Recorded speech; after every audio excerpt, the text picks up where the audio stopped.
High friends, welcome back to my channel Arham mom cooking.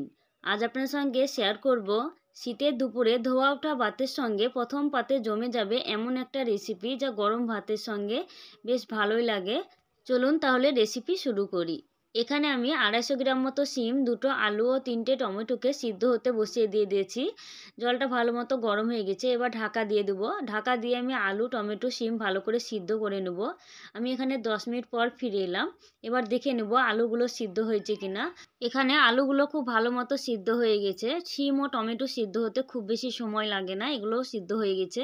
এবার এখান থেকে আমি টমেটোগুলোকে তুলে নেব। টমেটোগুলো তুলে নিয়েছি, আমি একই রকমভাবে আলু ও শিমগুলোকেও তুলে নেব। টমেটো, আলু, শিম সবগুলোকে তুলে নিয়েছি। আমি তুলে নিয়ে এগুলোকে একটু ঠান্ডা করে নেব। এখন খুব গরম, বেশ কিছুটা ঠান্ডা করে নিয়েছি। এবারে টমেটোর যে খোসা সেটা ছাড়িয়ে নেব। টমেটোর খোসাটা ছাড়িয়ে নিয়ে আমি টমেটোগুলোকে একটু চটকে নেব।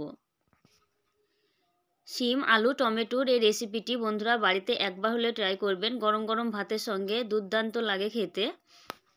আর রেসিপি যদি ভালো লাগে অবশ্যই একটা লাইক করবেন। এখানে আমি টমেটোগুলোকে খুব ভালো করে চটকে নিয়েছি। এবারে একই রকমভাবে আমি শিমগুলোকেও চটকে নেব। শিমগুলোকেও চটকে নিয়েছি। এবারে আমি এখানে আলু দুটোকে হাত দিয়ে মেখে নেব। এখানে আমি আলু দুটোর খোসাটা আগে থেকেই ছাড়িয়ে নিয়েছিলাম। আমি এখানে নতুন আলু দিয়েছি, আপনারা নতুন পুরনো যে কোনো আলু দিলেই হবে। এখানে টমেটো, শিম, আলু সব কিছু একসঙ্গে খুব ভালো করে মেখে নিয়েছি। একটা কড়াই বসিয়ে দিয়েছি, কড়াইয়ের মধ্যে দিয়ে দিলাম 2 টেবিল চামচ মতো সরিষার তেল। তেলটা হালকা গরম হয়ে এলে দিয়ে দিলাম 6 থেকে 7 কোয়া মতো রসুনকে একটু থেতো করে নিয়েছি। রসুনটা দিয়ে কয়েক সেকেন্ড মতো ভেজে নেব। রসুনটা খুব ভালো করে ভেজে নিয়েছি, রসুন থেকে যে কাঁচা গন্ধ সেটা চলে গেছে।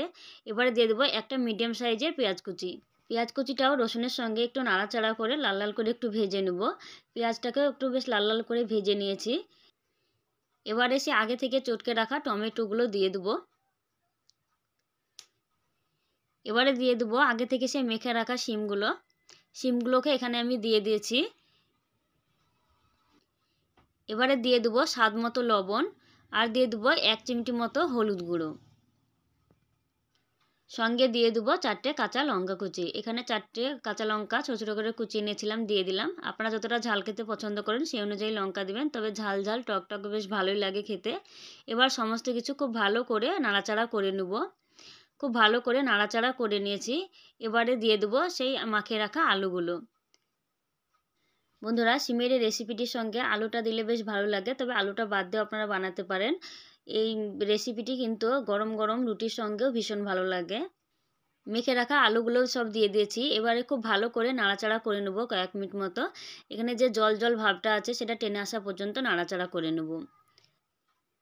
এখানে আমি 3-4 মিনিট সময় নিয়ে খুব ভালো করে নাড়াচাড়া করে নিয়েছি। দেখুন যে জলটা ছিল সেটাও নেই, শুকনো শুকনো ভাব চলে এসেছে এবং কড়াই থেকে দেখুন ছেড়ে চলে আসছে। এই সময় কিন্তু রেসিপিটা আমার রেডি হয়ে গেছে।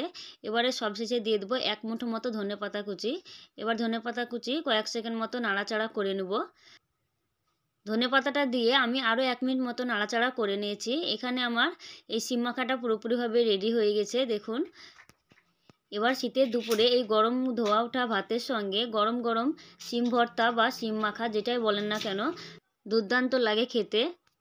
আপনারা এখানে শিম, আলু, টমেটো ভর্তা রেসিপিটি বাড়িতে অবশ্যই বানাবেন। আর বানিয়ে কেমন হয়েছে অবশ্যই আমাকে কমেন্টে জানাবেন। বন্ধুরা, এই ছিল আমার শিম, টমেটো, আলু রেসিপি। যদি ভালো লাগে অবশ্যই লাইক কমেন্ট করবেন আর আমার চ্যানেলটিকে সাবস্ক্রাইব করে আমার পাশে থাকবেন। ফিরে আসছি নতুন কোনো রেসিপি নিয়ে, ততক্ষণে সুস্থ থাকবেন, ভালো থাকবেন, ধন্যবাদ।